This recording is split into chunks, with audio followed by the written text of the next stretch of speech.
Coucou à tous et bienvenue sur ma chaîne, bienvenue dans cette nouvelle vidéo sur le thème d'Harry Potter où on va réaliser la page qui pour moi représente un match de Quidditch.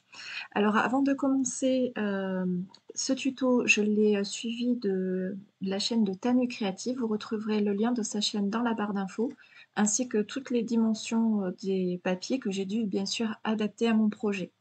Je vous avais déjà expliqué que les tutos que je suivais, c'était souvent pour des albums qui étaient un peu plus grands et celui-ci il est un petit peu hors norme, dans le sens où il est pas très large. Donc je vais pas vous embêter avec les dimensions, à l'oral, je vous invite vraiment à dérouler, la barre d'infos pour aller récupérer ces informations-là. Donc ce tuto, j'ai beaucoup, aimé en fait, le système. Alors comme je vous l'avais déjà dit, les papiers que j'ai choisis sont un petit peu trop épais. Ça fonctionne très bien, les aimants aussi, mais je pense que j'aurais pu choisir un papier un peu moins épais en base, étant donné que les papiers de Scrap by Fleur de Lune sont un peu p enfin sont déjà bien costauds. Mais bon, voilà, ce n'est que mon avis. Après, libre à vous, d'essayer, hein, on apprend de ses erreurs, c'est ce qu'on dit. Je profite de cette vidéo pour vous remercier parce que vous êtes de plus en plus nombreux à me suivre. C'est vraiment, un boost pour moi de voir, les abonnés, le nombre d'abonnés augmenter, de voir de vous lire en fait, par commentaire. J'ai beaucoup apprécié les derniers commentaires, notamment sur les, heu, les vidéos là de Harry Potter.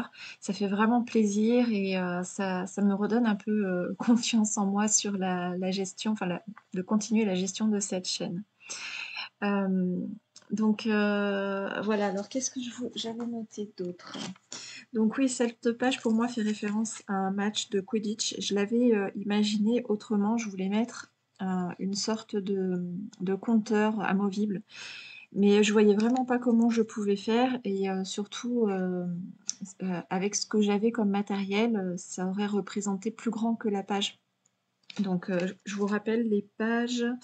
Alors la base, en largeur, elle fait 17,5, donc c'est pas très large au final quand on voit qu'une photo 10 par 15, en portrait en format paysage pardon, ça prendrait quasiment toute la largeur. Donc je vous laisse imaginer si je voulais faire un montage comme ça avec, un compteur amovible, ça aurait été un peu trop compliqué.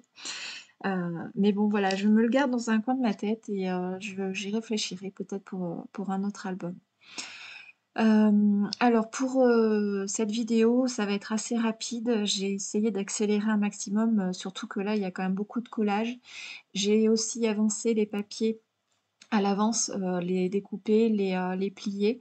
Je suis allée assez, rapidement parce que j'ai pas envie de voler la vedette non plus à Tanu Créative. Je vous invite vraiment à aller suivre son tuto, enfin ses tutos parce qu'elle, j'en ai, utilisé pas mal de sa chaîne. Elle fait beaucoup de choses comme ça interactives qui me plaisaient, beaucoup. Et voilà, moi après j'ai juste, adapté, à mon album. Alors cette partie-là, elle était un petit peu, comment dire? Minutieuse parce que, c'était pas évident en fait de fixer le fil de nylon.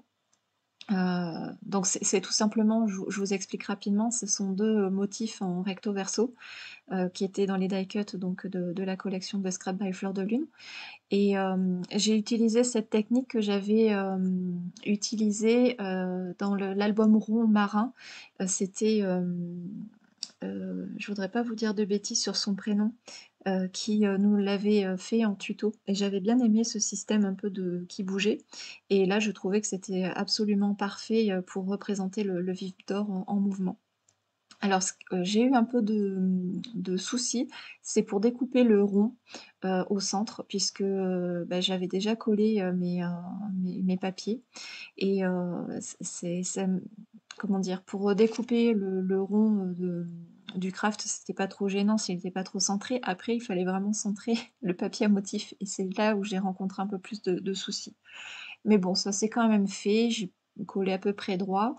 Heu, voilà, rien de bien méchant, voilà, ça demandait juste un peu de précision. Je suis désolée, à l'écran normalement vous verrez à peu près, mais des fois c'est vrai que je sortais un peu du cadre et comme je filmais avec mon appareil photo, Des fois, c'est pas évident de savoir si je reste bien dans le cadre, surtout quand je suis, concentrée comme ça, et que je suis en train de créer. Donc voilà, ce système-là est vraiment, sympathique à créer, ça a quand même un peu de l'effet.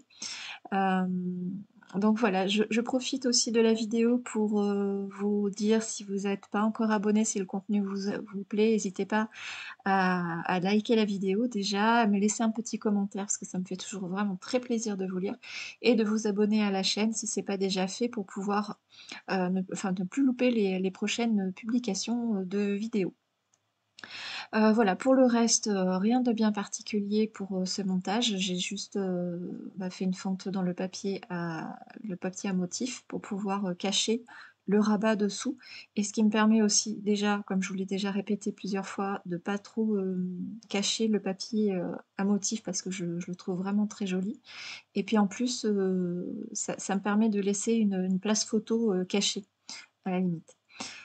Pour fixer, pour maintenir donc vous voyez, il y a l'aimant dessous. Hem, mais l'aimant ne sert pas à tenir comment dire? L'interaction fermée. Ça sert juste une fois qu'il est ouvert à le maintenir, bien droit. Voilà, vous le voyez là d'ailleurs, ça se voyait très bien à l'écran. Voilà, rien d'autre à vous raconter. Je vous remercie encore chaleureusement pour tout et je vous dis à très bientôt pour une prochaine vidéo. Salut!